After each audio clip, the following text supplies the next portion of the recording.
Pessoal, boa tarde a todos, bem-vindos à reunião semanal aqui da Endocrinologia de Exercício da Unifesp. Hoje nós contaremos com a apresentação do Marcos Moraes, professor de Educação Física, e o Marcos vai falar sobre o exercício físico em pessoas que convivem com obesidade grave. Título da apresentação: Como orientar o exercício físico em paciente com obesidade grave. O passo a passo do pré ao pós-operatório da cirurgia bariátrica. Marcão, é com você. Beleza. Obrigado, Cris. Gente, se tiver algum eco aí na hora da apresentação, me falem que eu ajusto aqui. Bom, a ideia da gente fazer essa apresentação, a gente já está envolvido no CX, que vai acontecer agora essa semana.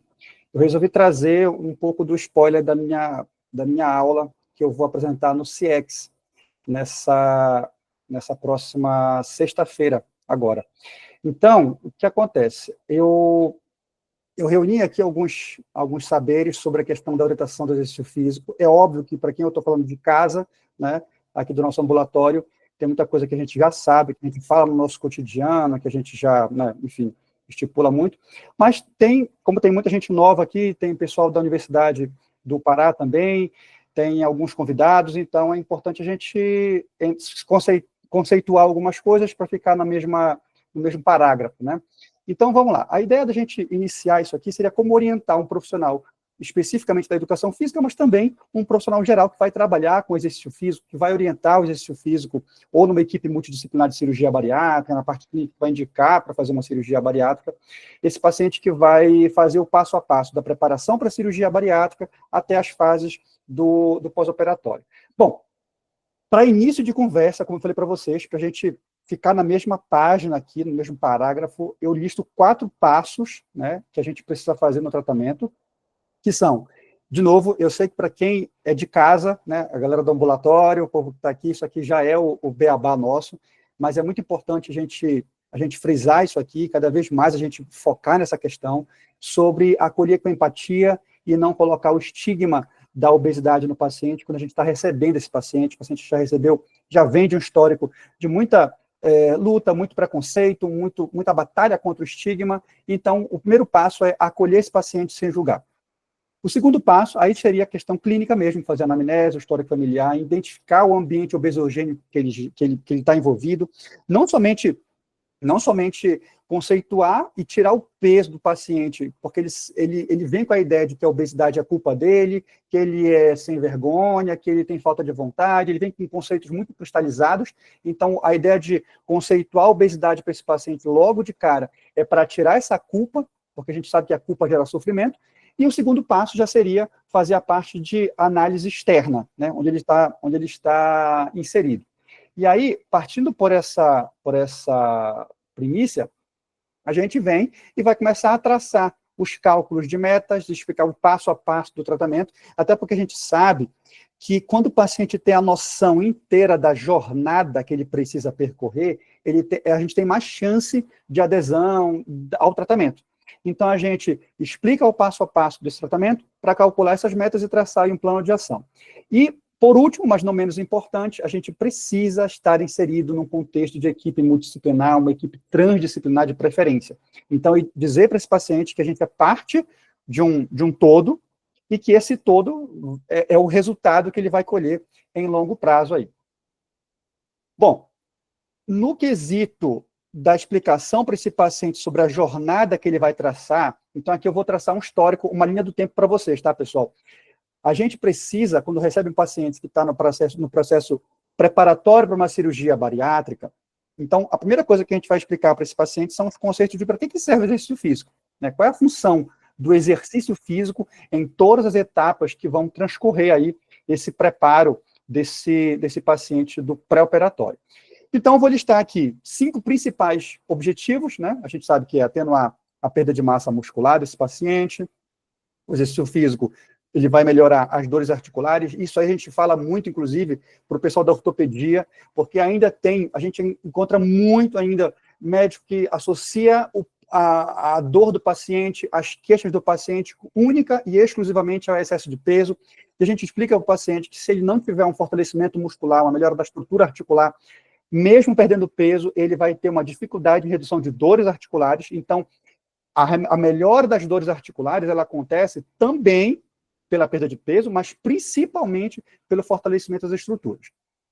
A gente vai entrar aqui na questão de redução de flacidez, e é óbvio que eu não faço floreio com esse paciente de colocar expectativas irreais para ele, de falar assim, olha, se você treinar comigo, você nunca vai precisar de uma cirurgia reparadora. Não. A gente fala muito sobre a questão de que a flacidez a gente vai combater no sentido de reduzir, minimizar os efeitos.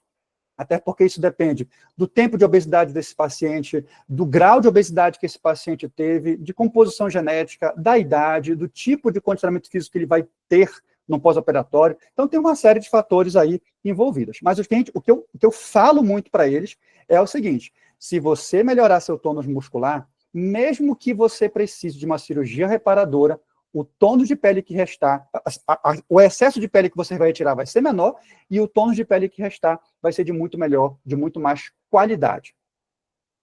Terceiro passo, a terceira vantagem que a gente fala sobre o objetivo da preparação física na cirurgia bariátrica é justamente de melhorar e aumentar esse metabolismo de repouso, até porque isso se liga muito com o quinto, que é o principal ponto que a gente fala muito sobre a jornada e o percurso do tratamento da obesidade. Todo paciente que vai passar por um processo de perda de peso, ele vai ter sim um certo grau de reganho de peso, ele vai ter sim um certo grau de aumento de peso posterior. E isso é o esperado desse paciente. Então, a gente precisa entender que o processo do combate à perda de peso, né, seja clínico ou cirúrgico, aqui no caso é cirúrgico, faz parte do tratamento desse paciente a gente lidar com efeitos platôs que vão acontecer ao longo do tempo e o reganho de peso. O reganho de peso é a longo prazo, mas que esse reganho não vire uma recorrência, que esse reganho não vire uma recidiva da obesidade.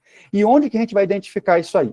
Se esse reganho de peso for acima de 20% do nadir dele, que ele atingiu na cirurgia bariátrica, que vai ser lá pelo 18º mês, aí sim a gente vai dizer que esse reganho de peso, ele não foi um reganho fisiológico. A gente vai dizer que recidivou a obesidade. Então, a gente precisa traçar essas metas com esse paciente de expectativa de perda de peso, gráfico de perda de peso ao longo dos próximos 5 anos. A gente tem um software muito bom para isso. Quem não conhece o Sofia é esse software que a gente usa muito para predizer essa perda de peso em longo prazo do paciente. E aí, com base nisso, a gente vai ver se esse paciente está ou não dentro dos quadrantes.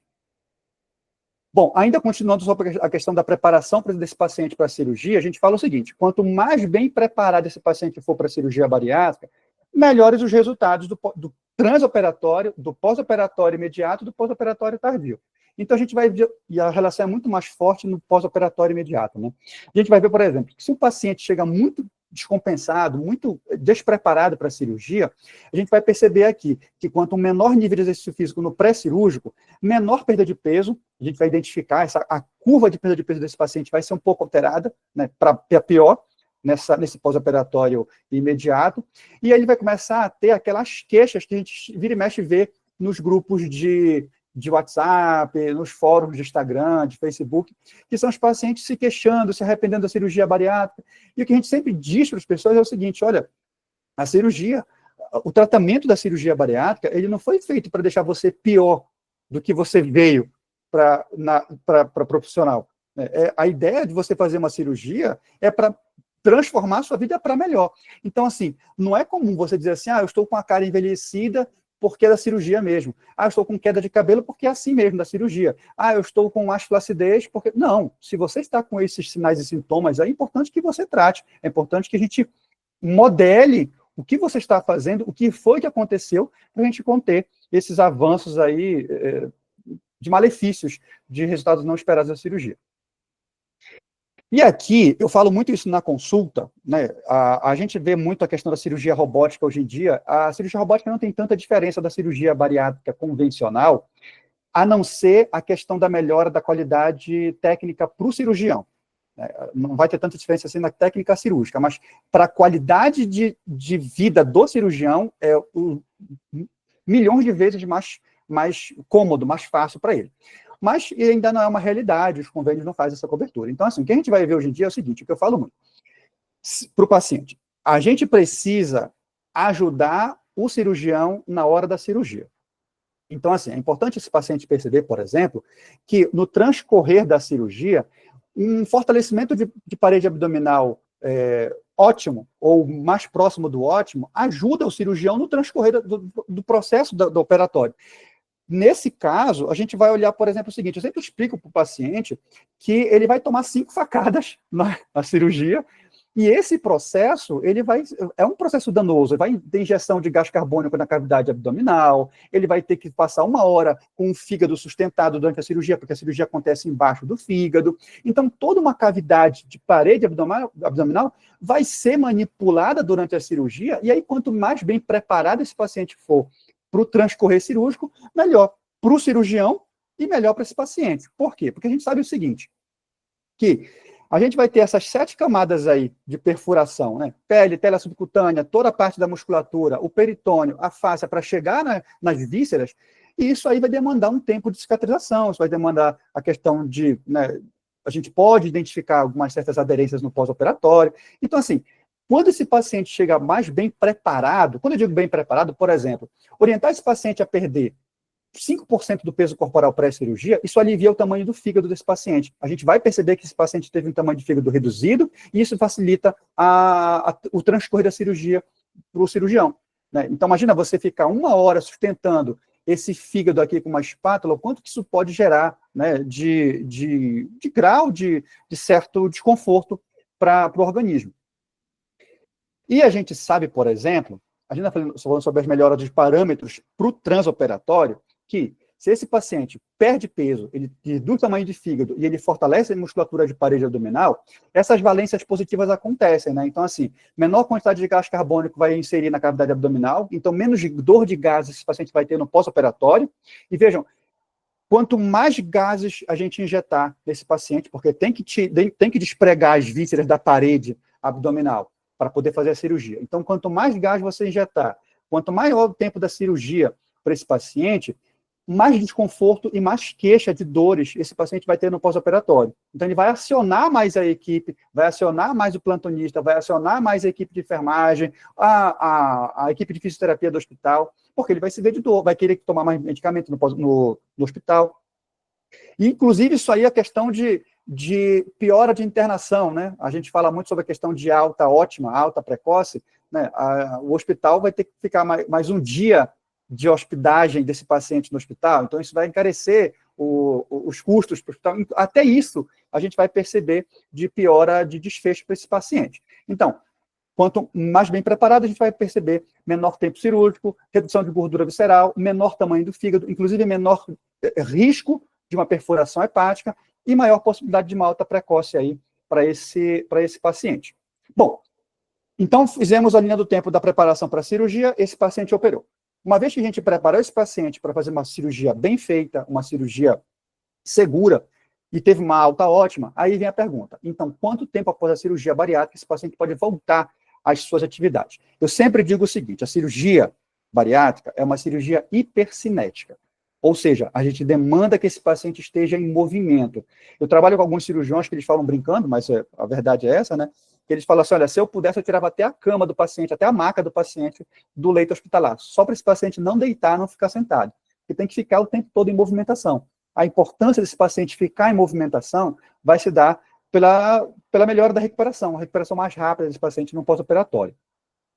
Eu tenho muito orgulho de ter participado das diretrizes que a gente escreveu da Sociedade Brasileira de Cirurgia Bariátrica aqui, e estou participando da escritura das diretrizes da América Latina, e, em grande parte, o que a gente escreveu foi baseado nesse relato de experiência que eu tive ao longo desses 15 anos, o que resultou no meu livro. Esse é um dos capítulos do meu livro que eu falo a parte do acompanhamento. Eu disponibilizo esse livro, inclusive, para os pacientes poderem ter a orientação da sua jornada, né, do primeiro mês da cirurgia, no caso do pré-operatório, até os 6 meses da cirurgia bariátrica. E por que eu falo dos 6 meses da cirurgia bariátrica? Primeiro porque a gente sabe que com 6 meses de cirurgia, a gente tem que atingir o principal set point inicial da cirurgia, que é a redução de 50% do excesso de peso. Então, você vai calcular o excesso de peso que esse paciente tinha no pré-operatório e vai traçar essa meta para os primeiros 6 meses. O segundo ponto mas não menos importante, é a questão de relações cicatrizacionais da cavidade abdominal. A gente sabe que os furinhos, né, os pontinhos, eles vão cicatrizar com 9, 10 dias de cirurgia, a parte mais externa, mas a parte mais interna vai levar aí 5, 6 meses para fechar totalmente. Então, a gente precisa fazer um acompanhamento estrito de progressão de exercícios físicos para esse paciente não chegar e fazer alguma lesão, principalmente alguma hérnia interna, uma hérnia inguinal, nesse primeiro tempo da cirurgia. Mas vamos lá, vamos no passo a passo aí, desde o primeiro mês da cirurgia bariátrica. O protocolo ERAS, é o protocolo de melhoramento de recuperação pós-cirurgia, que eu adaptei aqui para o Brasil, para a cirurgia bariátrica. Então, é um protocolo que a gente vai utilizar, é um protocolo que existe, né, um melhoramento de pós-operatório de cirurgias, e eu consegui adaptar esse protocolo para a cirurgia bariátrica, para a gente conseguir colocar isso implementado nas nossas orientações. Então, ele vai funcionar da seguinte maneira: como a gente precisa orientar esse paciente nessa fase inicial aí, desde o hospital até o seu primeiro mês, né? Eu oriento esse paciente, lembrando que essas orientações iniciais do primeiro mês, eu já orientei esse paciente no pré-operatório. Esse paciente, ele sai da minha consulta com uma cartilha de orientações para o pós-operatório inicial, desse primeiro mês da cirurgia. Ele vai voltar com o preparador físico no segundo mês, né? Então, as duas principais orientações que eu falo para esse paciente no primeiro mês são essas. A gente precisa prevenir um evento de uma trombose, que é de um vaso por alguma coisa que não deveria, né? E a gente vai precisar aqui combater uma prevenção aí de uma hérnia interna. Nessa fase inicial, nem tanto, mas é mais um pouco na fase mais tardia, né? Porque ele não vai fazer, até porque ele não vai ter muita disposição para fazer trabalho com muita intensidade nessa fase aqui. Então, como é que vai funcionar? No hospital, óbvio que isso aqui conflita muito, né? Mas vem muito ao encontro com a equipe de enfermagem, com a equipe de fisioterapia, porque a gente trabalha todo mundo junto, né? Mas algumas enfermeiras, algumas equipes têm algumas orientações diferentes, né? Que é em relação ao tempo de caminhada. Eles falam para caminhar 15, 20 minutos. Eu oriento fazer uma caminhada de 10 em 10 minutos a cada hora. Desculpa, de 10 minutos a cada hora. Né? Então, 2 horas após a cirurgia, quando ele recebe a liberação para voltar para o leito, a gente já orienta esse paciente a ficar de hora em hora fazendo a caminhada. Doutor, mas eu estou com dreno, estou com soro e tal. Não interessa, tem que levantar e caminhar, porque essa caminhada não é para você queimar caloria. Essa caminhada não é para você aumentar seu gasto calórico. Essa caminhada é para você não ter dor de gases. Essa caminhada é para você literalmente soltar os gases que você acumulou na cirurgia bariátrica. E também para melhorar a sua parte vascular, né? Já pensando aí numa preparação que vai vir no segundo mês de cirurgia. Recebeu alta, foi para casa. Nas primeiras 2 semanas a gente continua com essa caminhada. A gente fala que são as diretrizes, né, internacionais de você acumular 150 minutos por semana, o que, obviamente, de acordo com o seu grau nutricional, você pode não conseguir, né? Então, a gente fala que não precisa fazer continuamente essa caminhada de meia hora, você pode fracionar de 15 minutos 2 vezes ao dia, ou de 10 minutos 3 vezes ao dia, ou de 5 minutos 6 vezes ao dia, isso não importa. O objetivo da caminhada é para você ficar em movimento, né? E eu digo, meia hora por dia é o mínimo, né? Lembrando que isso aqui tem muito mais a ver com uma questão de analgesia do paciente, de redução de dores de gases que esse paciente vai ter. A gente fala muito isso, né? Quando o paciente reclama muito de dores de gases, porque ele está fazendo pouca caminhada. 3ª e 4ª semana, permanece as orientações de caminhada, esse paciente já está liberado para fazer as atividades de vida diária, né? Subir escada e tal. Óbvio que não vai fazer nada muito esdrúxulo, né? Eu vou afastar uma geladeira porque eu vou fazer uma faxina geral em casa. Não, vai com calma, a gente tem que fazer uma coisa mais leve, né? Mas aqui entra o diferencial do protocolo ERAS, que são os 4 exercícios de funcionalidade na parte muscular, né? E lembrando, é um trabalho funcional aquele que assemelha as suas tarefas do dia a dia. Então, sentar, levantar na cadeira, ficar na ponta dos pés, fazer flexão de braço na parede, levantar os braços lateralmente, tudo isso aqui sendo feito de maneira organizada, orientada, nesse ambiente que o paciente vai estar em casa.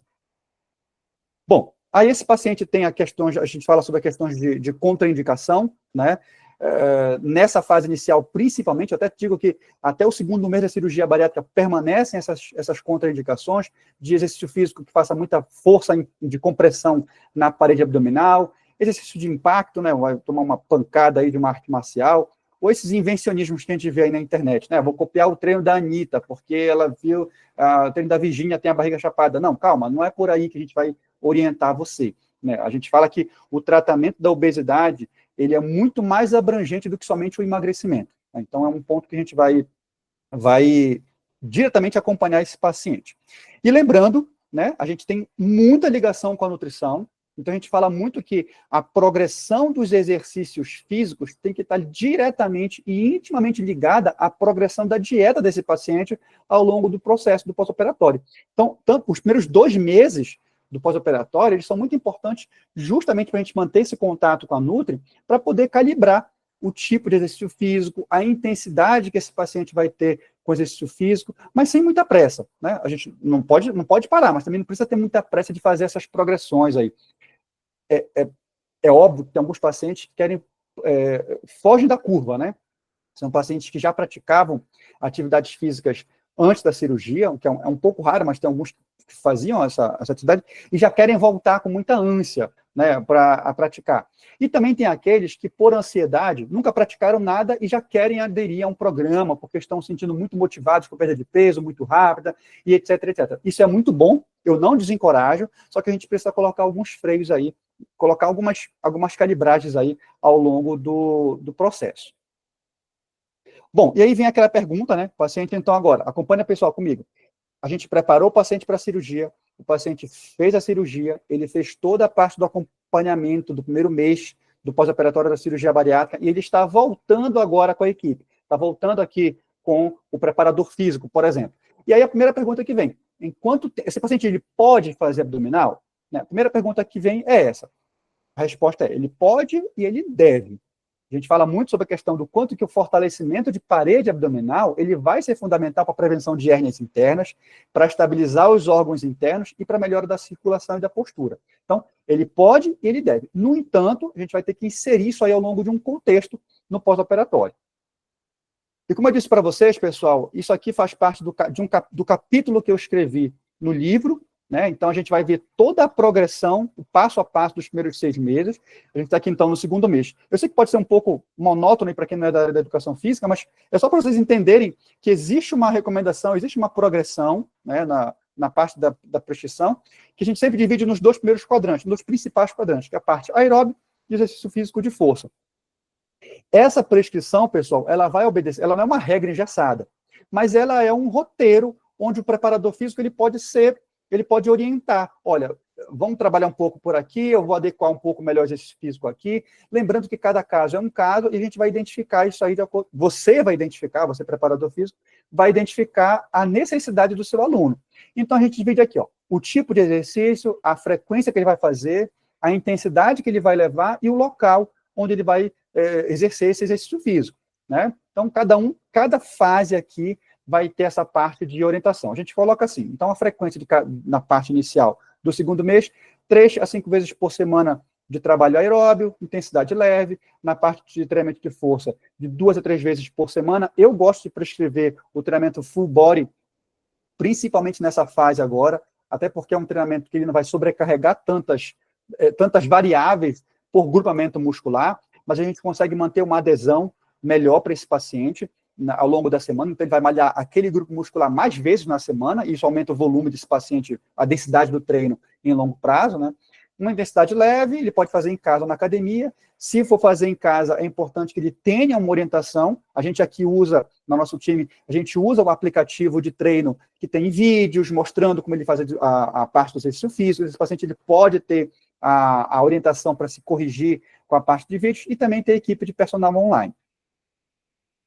2º mês, a gente vai começar aqui a aumentar não somente o tempo, né? Então a gente coloca aqui, ó, mais na musculação, ele aumenta a frequência de vezes na semana, aumenta um pouco mais a intensidade que ele vai fazer e tenta colocar um pouco mais aumento de tempo que ele vai praticar. E sem falar que é nessa fase agora, do 2º para o 3º mês, a gente já está introduzindo aqui exercícios físicos de melhora de fortalecimento de parede abdominal. Algum trabalho isométrico, algum trabalho dinâmico, mas com baixa amplitude, sempre com uma orientação, né, observando esse paciente, para ele não ficar muito, para não forçar muito a parede abdominal. E aí a gente entra na questão de aumento de intensidade, no mês 4, né? Então a gente viu, olha, era intensidade leve, leve moderada, agora estamos na moderada. A gente aumentou o número, a frequência que ele vai fazer, a gente aumenta aqui o arcabouço de atividades que ele vai fazer numa academia, a gente já insere aqui na parte cardio alguns exercícios aqui como artes marciais, algum trabalho como um pilates ou um crossfit que ele possa iniciar. Eu sempre digo, pessoal, eu não gosto de ficar sendo aquele profissional que vai contraindicar tudo para o paciente. Não se contraindica movimento. Só que a gente tem que ter a ressalva do contexto, né? Que é onde esse paciente vai fazer esse movimento. Porque existem boxes de crossfit e boxes de crossfit. Então, eu não sei se aquele box que ele vai fazer vai ter o respeito por um paciente que acabou de fazer uma cirurgia bariátrica. Alguns podem ter, mas não pelo box, de repente pode ser o profissional. Eu não sei se aquele estúdio de pilates vai ter o cuidado e o zelo que esse paciente vai precisar de um pós-operatório de cirurgia bariátrica ou não. Eu não sei se aquela academia vai ter um profissional que vai conseguir acolher esse paciente e entender essa demanda. Então, não é uma questão da atividade em si, mas de como ele vai fazer e qual profissional vai ser inserido nesse contexto. Né? Então, percebam que a gente faz essa liberação, mas sempre com algumas ressalvas aí, principalmente pela questão da preocupação de cicatrização. Bom, e aí chegamos aqui quase nos finalmente, no 5º mês, praticamente a gente já vai liberar, a gente até insere exercícios aqui de HIIT, um trabalho com um pouco mais de intensidade, um trabalho mais intervalado. Se esse paciente é um paciente que já praticava alguma atividade, é um paciente que teve uma perda de peso muito boa, está progredindo na dieta, colocou creatina na parte da dieta, da questão de orientação nutricional. Então, assim, é um paciente que está com um ótimo desempenho, por que não fazer? Né? Então, a gente já vai inserindo aqui uma subida de degrau dessas prescrições. E do 6º mês em diante, aí eu digo que a função como um preparador físico bariátrico, ela chega nesse estabelecimento de metas. Então, aqui a gente faz um checklist do que esse paciente conseguiu atingir, de como que ele conseguiu chegar nessa composição corporal, e a gente vai aí, né, fazendo essas liberações. Eu costumo dizer que depois dos 6 meses, vai ter muito pouca diferença entre a atuação de um preparador físico bariátrico com um personal trainer que nunca trabalhou com bariátrica, porque se esse paciente seguir direitinho as recomendações, as respostas que esse paciente vai ter de uma prescrição de pós-operatório aí tardio, depois de 6 meses, ela vai ser muito semelhante a uma pessoa que não fez a cirurgia bariátrica. Mas, gente, óbvio que esse paciente bariátrico, essa qualidade muscular, esse nível de condicionamento, nunca vai ser totalmente igual a uma pessoa que nunca fez a cirurgia bariátrica. Eu estou aqui me falando não somente da questão que a gente entende do 7-ponto hipotalâmico, de recidiva da obesidade, que esse paciente tem ainda, que o excesso de peso, ou a programação desse cérebro, desse organismo, está sempre voltada a você atingir o seu maior peso de uma pré-cirurgia. Eu nem estou comentando aqui a questão do quadro de miosteatose que esse paciente provavelmente tinha num pré-operatório. Eu nem entrei nessa questão endocrinológica do paciente. Colocando essas questões ainda, eu somo ao fato, né, desses 3 principais pontos aqui que eu percebo de queixa dos pacientes que vão fazer a cirurgia bariátrica, né, pacientes que sofreram muito com obesidade e fizeram a cirurgia bariátrica, que são algumas restrições ao movimento. Né? Veja, de novo, eu não estou nem entrando no âmbito da questão do metabolismo endócrino da obesidade. Eu estou falando de uma questão mais mecânica mesmo desse paciente. Então, o que fazer nessas situações, nas 3 principais situações que a gente vai identificar de queixas de pacientes que tinham obesidade severa e fizeram a cirurgia bariátrica? Então, a primeira delas é com relação à dor. Né? Então, os 3 principais pontos de dor, de reclamação de dores que a gente vai identificar nesses pacientes, e aí vem até uma questão que eu ligo com o começo da aula. Muitos pacientes relatam que ouviram dos médicos que o problema da dor era por causa do peso. E aí o paciente faz a cirurgia bariátrica e perde peso. Só que a dor não desaparece. E é nessa hora que eu falo, olha, tudo bem, o peso, a sua dor, ela estava sendo piorada pelo peso, pelo excesso de peso que você tinha, mas em suma, o fundamental é você identificar que as dores articulares, elas também são potencializadas pela fraqueza muscular. Então, a estrutura inteira articular precisa ser organizada, precisa ser reordenada nesse aspecto aí. Então, é nesse ponto que a gente fala, não basta você perder peso, você precisa cuidar da sua saúde muscular, fortalecendo suas articulações. E aqui alguns pontos que a gente fala, né, de recomendações. Por exemplo, para quem tem algumas queixas de dores, principalmente aqui, esse exemplo ele é muito mais focado na questão do joelho. Né? Então, a gente fala para o paciente ele fazer a troca de uma atividade de cadeia cinética aberta para uma cadeia cinética fechada, por exemplo. A gente vê muito mais estabilização na questão da articulação. Não somente de joelho, como tornozelo e quadril, mas é mais o joelho nessa questão das cadeias cinéticas. Aqui o exemplo, né? A cadeia cinética fechada, né? O que a gente percebe aqui que melhora a atividade de estabilização do joelho, e aqui uma cadeia cinética aberta. Gente, eu não estou falando que a cadeia cinética, fazer exercício físico em cadeia cinética aberta é ruim, tá? Estou falando que, para esse caso de fraqueza muscular, de perda de massa muscular e de dor associada, é melhor fazer a troca. As restrições por excesso de pele. Aqui a gente vê muito em pacientes que tinham uma obesidade severa, e aí a gente percebe, alguns casos também, quando o paciente tem lipedema associado com a obesidade, a gente vai perceber que tem a zona de fricção, principalmente em mulheres, né, que essa zona de fricção ela vai ser um desconforto, vai gerar um incômodo, e isso pode até influenciar, interferir a adesão do paciente em longo prazo no exercício físico. E aí, uma das estratégias e recomendações é você, às vezes, a gente fala para o paciente que gosta de fazer caminhadas, né, passar até óleo entre as coxas, usar uma vestimenta mais larga para você não ter o atrito, ou até fazer a substituição do tipo de cardio, se ela conseguir, né, se tiver acesso, do tipo de cardio que ela pode estar ali fazendo. E um ponto que é pouquíssimo falado é sobre a questão da alteração de centro de gravidade, o que vai gerar essa hipotonia muscular generalizada. A gente vai perceber, pessoal, que quando o paciente perde peso, ainda mais se ele perder muito peso, a perda de peso que ele vai ter não é somente de massa gorda, também é de massa muscular. E agora, recentemente, a gente vai estar estudando essa questão sobre a osteosarcopenia, o Cris fala muito sobre isso, é maravilhosa a aula dele, o quanto que a gente tem que falar hoje em dia que não é mais a sarcopenia unicamente. O quadro clínico é de osteosarcopenia. E tem um estudo muito interessante dos colegas nossos da USP que verificaram que existe sim perda de massa óssea em todos os pacientes que fazem cirurgia bariátrica, o que vai diferenciar de bariátrica de obesidade grave, severa, o que vai diferenciar é unicamente o grau, o nível de perda de massa óssea, mas todos eles têm. E foi um trabalho belíssimo que eles fizeram, inclusive para analisar, por exemplo, um ponto para tirar o viés de confirmação. A análise era feita na cabeça do fêmur, na tíbia e no rádio, no osso.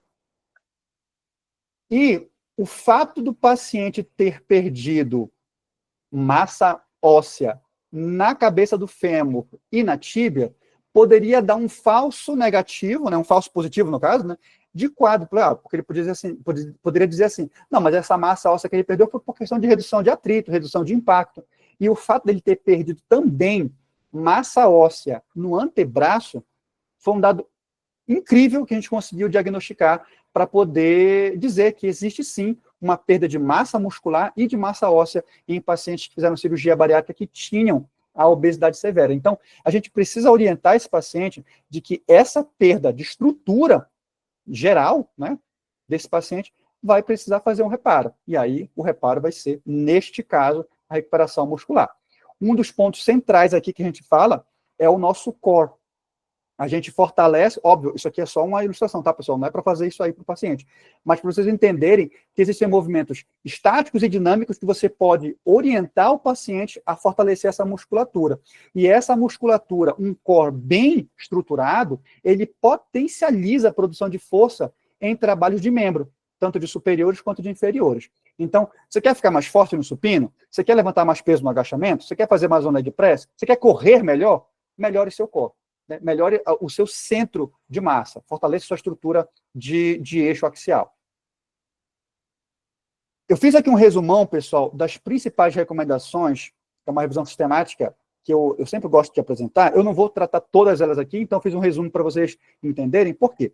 Porque até aqui, que eu estou orientando vocês, eu fiz o passo a passo, né? A orientação do pré-operatório, o paciente fez a cirurgia, ele fez o primeiro mês de pós-operatório, no segundo mês ele voltou com o preparador físico e fez todo o acompanhamento dos primeiros 6 meses de cirurgia bariátrica, colocando as restrições em pauta, para a gente poder fazer adequações nas orientações, e aqui agora eu estou tratando mais a longo prazo do paciente. Que tipo de recomendações a gente pode ter, pode gerar para esse paciente, para ele otimizar esses resultados aí em longo prazo, né?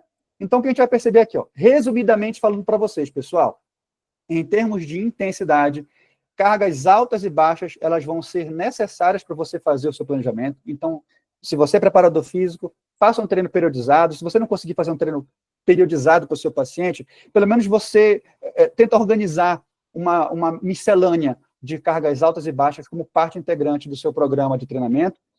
O volume, né, no caso, mais volume de treinamento, ele não necessariamente vai determinar melhores resultados, assim como a frequência. A gente fala muito sobre a questão, se a gente conseguir equacionar um volume, uma densidade de treino ao longo de uma frequência semanal ótima, você fazer 2 vezes por semana ou 5 vezes por semana não vai dar diferença, desde que você tenha uma adequação no seu volume do seu programa de treinamento. Eu falo isso em outra aula, mais detalhadamente, mas só para a gente poder ter aqui o resumo, tá? Treinar até a falha, né? A gente fala muito sobre a questão de, a gente precisa gerar um estímulo submáximo para esse músculo, mas não necessariamente treinar até a falha concêntrica, esse paciente vai ter melhor resultado de hipertrofia. O que a gente sabe é o seguinte, quanto mais peso, quanto mais carga o paciente vai carregar, menos necessário é ele precisar exercitar o movimento até a falha. Cargas mais baixas vão precisar, sim, de você colocar e suplementar aí um trabalho físico até próximo da falha submáxima. E dor não significa que você vai ter mais resultado de treino. Inclusive, a gente fala muito o seguinte, né, que a gente tem a ideia de que é a lesão muscular, quanto mais lesão muscular no treinamento, mais hipertrofia você vai ter. E essa frase não esse dado não é uma questão de dose e resposta, tá, pessoal? Mais lesão de microfibra, mais lesão da microfibra do músculo pelo treinamento, não necessariamente vai significar mais hipertrofia. Tem alguns estudos que mostram, inclusive, que um treino que gera mais lesão da fibra muscular, aquele organismo vai precisar gastar mais energia para fazer o reparo da fibra do que para fazer a supercompensação de síntese proteica. Então, não necessariamente você treinar até a falha com rompimento de fibra e sentir mais dor, significa que você teve melhores resultados. Tá? Então, são quadros que a gente precisa desmistificar aqui na nossa prescrição. Eu acho muito legal a gente falar, eu falo muito isso na minha prática ali em clínica, que no quesito preparação física, no acompanhamento do paciente, o paciente ele adere melhor ao meu tratamento, ele adere melhor, ele fica mais tempo sob a minha jurisdição, quando ele sabe que ele está sendo monitorado, que ele está sendo acompanhado. Então, em todas as minhas consultas, eu sei que ficou pequeno aí para vocês, mas depois eu até tenho material se vocês quiserem, tá? Mas eu sempre entrego um checklist do que esse paciente precisa me devolver, precisa me entregar nas minhas próximas consultas. Porque se esse paciente não tiver noção do que ele precisa fazer, que tipo de metas de comportamento ele precisa adotar, ele fica muito aéreo, fica muito vago. Eu sempre listo aquela questão dos quilos mortais. O Dr. Nau, ele fala muito assim, olha, você está com tanto de peso, volte aqui na nossa próxima consulta com tanto de peso a menos. Puxa, mas isso aí não é orientação. Falar que o paciente tem que perder peso não é uma orientação clínica eficiente. Agora, você dá os elementos necessários para esse paciente poder fazer a mudança de comportamento, para aí sim ele atingir aquela perda de peso esperada, muda totalmente a perspectiva. Então, as metas que eu uso muito com o meu paciente são metas de mudança de comportamento. As metas de resultado, elas são uma consequência das metas de comportamento que esse paciente recebeu. Então, isso muda toda a perspectiva, tá? Porque aí o paciente fica mais apalpado, ele fica mais palpável para ele ter a parte do acompanhamento. E no segundo ponto, é a parte dessa meta de comportamento mais geral, né? Higiene do sono, se esse paciente está sabendo fazer o prato bariátrico, que não é o prato normal que a gente vai usar na pessoa que não fez cirurgia bariátrica, se toma vitamina, se toma whey, meta de treino físico, na parte muscular, na parte cardiovascular, se ele bebe água, e se ele tem um autocuidado, no geral, no dia a dia dele. Né? Então, essas metas são muito importantes para a gente poder fazer o acompanhamento. E aí, a gente fala aqui, indo para o final da aula, sobre a questão de não bastar ser ativo. A gente precisa reduzir tempo de comportamento sedentário. O processo mais importante para a gente ver uma redução de peso e uma manutenção de peso perdido, não está naquela meia hora, naquela 1 hora que você faz no CrossFit, mas sim nas 23 horas que você passa no seu dia. Tem uma frase do Clayton que eu gosto muito, que eu uso muito nas minhas aulas, nos congressos, que é: o sedentarismo é uma doença endócrina, onde a nossa maior glândula está hipofuncionante. Então, é muito importante a gente começar a dar uma atenção à saúde muscular, um foco miocêntrico para o tratamento da obesidade. Por isso que eu digo que é um iceberg, né? A gente fala que o exercício físico, que é a corrida, o pilates, musculação, treino funcional, ele é só a ponta do iceberg. O combate ao tempo de permanência sedentário, a essa redução do tempo de comportamento sedentário, ele está muito mais vinculado com o sucesso de manutenção de peso em longo prazo. E aí eu até chego para vocês e falo sobre a questão do conceito de nanotreino, que é a gente interromper esses comportamentos sedentários fazendo microexercícios, microatividades ao longo do nosso dia a dia. Eu sei que pode parecer bobagem, pessoal, a gente falar isso com o paciente, de repente o paciente não tem, ele fala que não tem tempo e tal. De verdade, isso pode parecer muito simples, mas eu costumo dizer que ser simples não é ser simplista. Então, o fato de você orientar que o paciente faça e tenha atitudes simples, mas que vão dar resultado, isso vai melhorar a perspectiva desse paciente em longo prazo. Tá? Então, a gente fala muito sobre essa questão.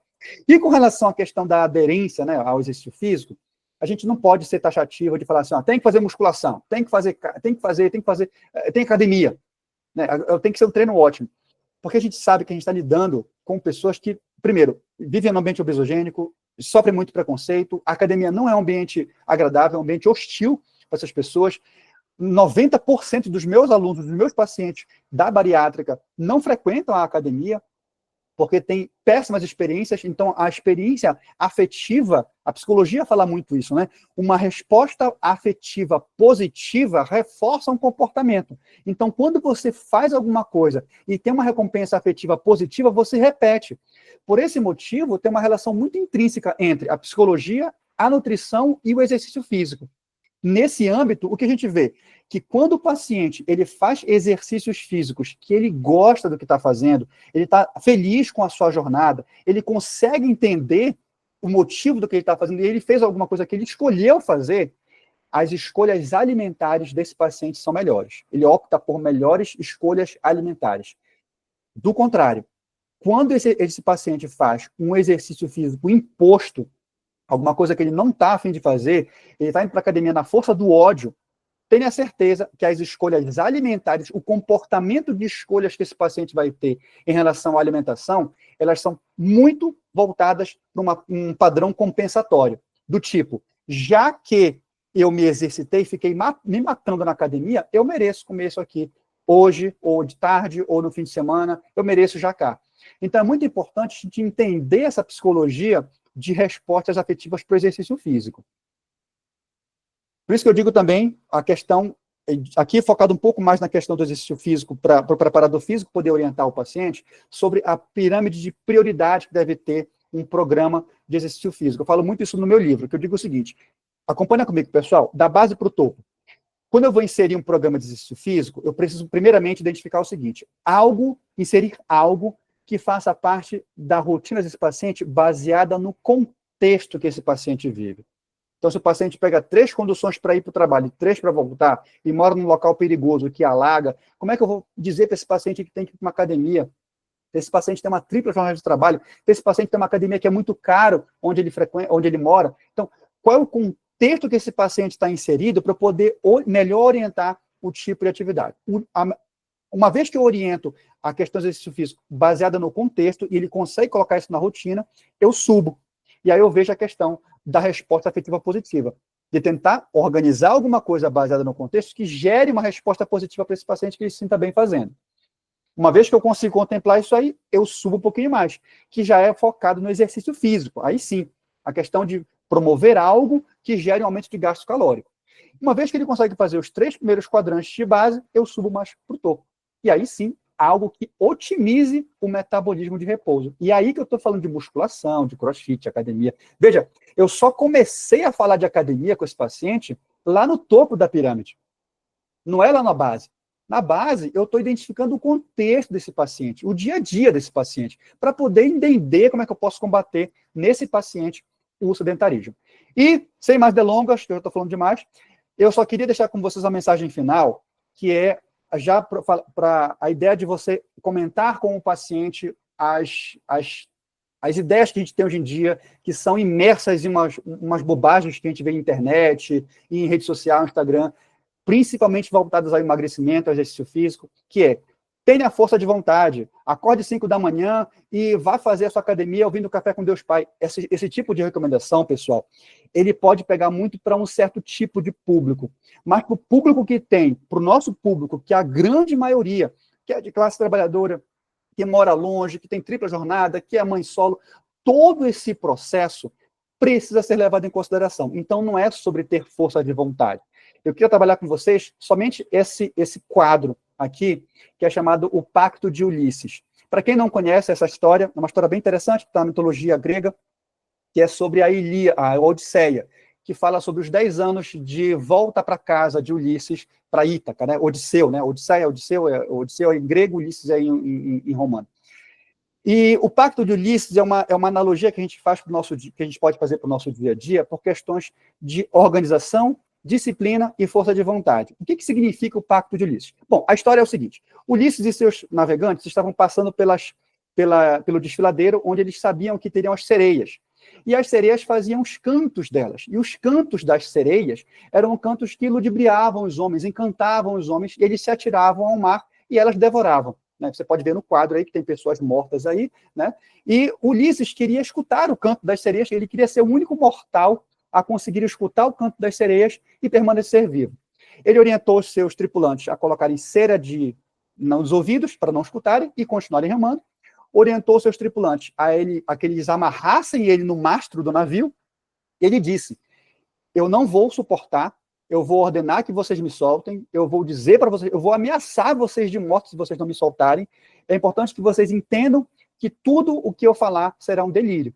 Mas eu não quero, em hipótese alguma, que vocês me soltem. E assim ele fez. E Ulisses eles passaram pelo desfiladeiro. Ulisses escutou o canto das sereias e enlouqueceu de maravilha do canto das sereias, mas ele conseguiu resistir à tentação. Ele não resistiu à tentação, mas ele ficou no mastro, amarrado pelos seus tripulantes, porque isso fazia parte da estratégia do plano dele. E onde é que entra, gente, essa analogia, né? Ulisses é você, somos nós, né? Nós, como Ulisses, que sabemos que vamos passar por alguma tentação, por algum processo que vai ser muito adverso e que dificilmente vai ser algo que vai nos gerar uma coisa positiva, a gente precisa ter uma organização, né? As sereias são as tentações, os imprevistos da vida, as dificuldades que a gente vai enfrentar e que, em grande parte, elas estão mescladas por esse canto, né? Por um encanto, o encantamento, que a priori pode ser uma coisa muito fácil, com um fast food, com uma comida ultraprocessada de mais fácil acesso, mas em longo prazo isso pode gerar um malefício para a gente. Os marinheiros é o nosso eixo da organização, porque eles que organizam pelas ordens do Ulisses, eles organizam todo o desfecho de que você vai precisar ter para passar pelos intempéries da vida, e o mastro do navio é o eixo da disciplina, que é aquilo que durante o processo da sua tentação, o processo do seu imprevisto, você está amarrado nele, e você não sabe. Onde que eu posso aplicar essa metáfora, gente? Tem 7 tópicos aqui práticos baseados, né? Por exemplo, no Pacto de Ulisses, é você preparar a sua refeição na semana com antecedência, ou seja, você está sabendo que a sua semana vai ser um caos apocalíptico e você prepara com antecedência para você, durante o processo do seu caos apocalíptico, não precisar depender da sua força de vontade para chegar em casa à noite e fazer comida, por exemplo. Não fazer compras no mercado quando estiver com fome, definir horários fixos e cumprir os horários quando você for fazer exercício físico, manter a alimentação saudável, definir metas realistas baseadas no seu comportamento e de preferência com o profissional, praticar o mindful eating, né? Tirar um pouco o tempo de tela e ter uma rede de apoio. Gente, do que eu falei para vocês aqui, tem alguma novidade? Não tem, né? Não é preciso reinventar a roda. O que é preciso, gente, é a gente identificar que precisa ter 2 eixos, que é a organização e a disciplina. E na grande questão, você não pode ter e colocar todo o seu foco depositado na sua força de vontade. Porque a vida não é sobre ter força de vontade. Força de vontade é um recurso finito que vai acabar e vai deixar você na mão. Por isso que o Pacto de Ulisses é um princípio de organizar a vida de forma estratégica para você evitar cair em tentações que nos afastam das nossas metas. É organização e disciplina. É esse tipo que a gente precisa ter. E nos intempéries da vida, tudo tem que ser feito sem pressa, sem pausa. A gente não precisa ficar parado, mas não pode acelerar. E esse é um ponto que a gente tem que colocar para todos os nossos pacientes. O paciente não pode ter a ansiedade de querer chegar logo no seu objetivo, mas também não pode ficar estático esperando as coisas serem resolvidas. Eu encerro por aqui. Mais uma vez, agradeço muito a minha equipe transdisciplinar do ambulatório. É uma equipe que me incentiva muito a estudar, a me qualificar. É um ambiente que enriquece os nossos saberes. Eu deixo também aqui o QR Code, quem quiser ter acesso à aula, faz o print da tela aí, tem acesso, e a gente vai conversando. Obrigado, pessoal.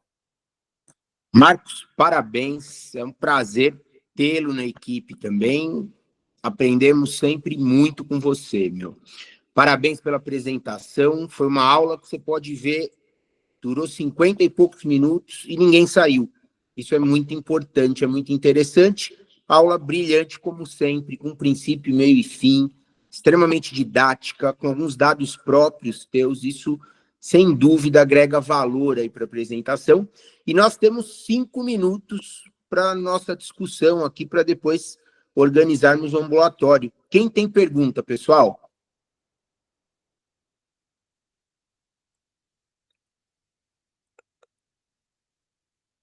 Perguntas? Vamos lá. Qualquer dúvida. Gente, como eu falei, se tiverem dúvidas aí também, fiquem à vontade para perguntar depois, né? Na rede social a gente está à disposição, né, Cris? Perfeito. Sigam a rede social, deixa eu até voltar aqui, ó. Sigam a nossa rede lá, que é o ambulatório da endócrino. A gente tem muita coisa boa, muita novidade, né, Cris? Nossa página no YouTube tem todas essas aulas e mais aulas. Nós temos mais de 70 aulas gravadas lá do nosso ambulatório, que vocês podem ter acesso de maneira gratuita. Então, é um material muito bom para a gente poder elucidar a ciência aqui e compartilhar, né? Compartilhar o conhecimento.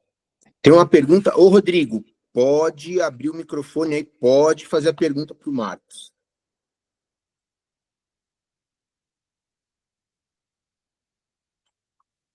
Fala aí, Rodrigo.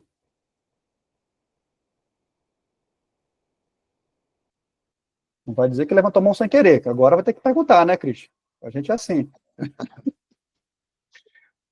Enquanto o Rodrigo vai tomando coragem aqui, eu vou fazer um comentário só, bem para a parte médica agora, viu, Marquinhos? Porque você falou para todos nós.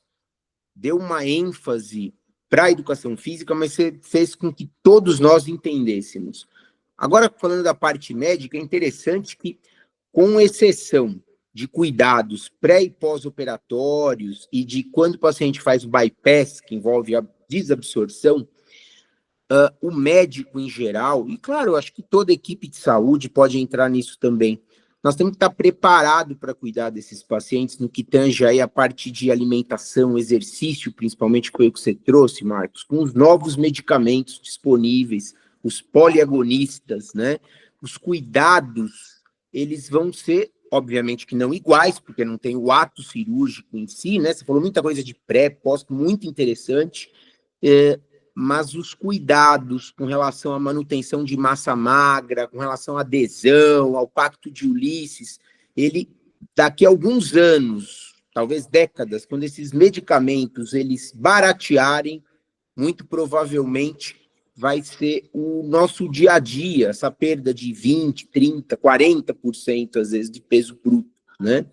Então, eu achei muito interessante para a gente vislumbrar o que vai ter no futuro. Com exceção, é claro, da desabsorção e dos cuidados aí com relação às incisões, a questão pós-operatória propriamente dita.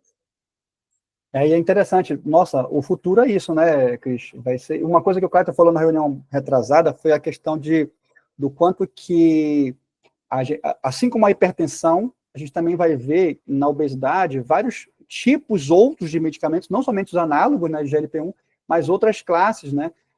Isso melhora porque isso abre o leque para o tratamento da obesidade, né? Eu acho que vai ser fundamental essa tríade, né?